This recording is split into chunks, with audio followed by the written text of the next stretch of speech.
اللہ کے نام سے جو سب پر مہربان ہے۔ حضرت عائشہ رضی اللہ عنہا بیان کرتی ہیں، رسول اللہ صلی اللہ علیہ وآلہ وسلم نے فرمایا، ان گھروں کے دروازے مسجد کے دوسری طرف کر لو، کیونکہ میں حائضہ اور جنبی کے لیے مسجد کو حلال قرار نہیں دیتا۔ حضرت علی رضی اللہ عنہ بیان کرتے ہیں، رسول اللہ صلی اللہ علیہ وآلہ وسلم نے فرمایا، جس گھر میں تصویر، کتا اور جنبی ہوں، وہاں رحمت و برکت کے فرشتے نہیں جاتے۔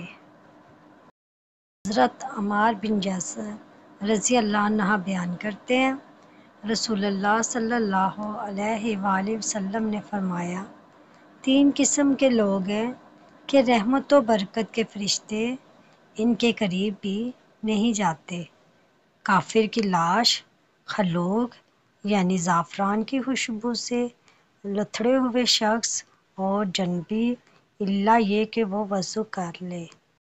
اللہ تعالی ہمیں حدیث مبارکہ پر عمل کرنے اور اپنی زندگیوں کو سنوارنے کی توفیق عطا فرمائے، آمین۔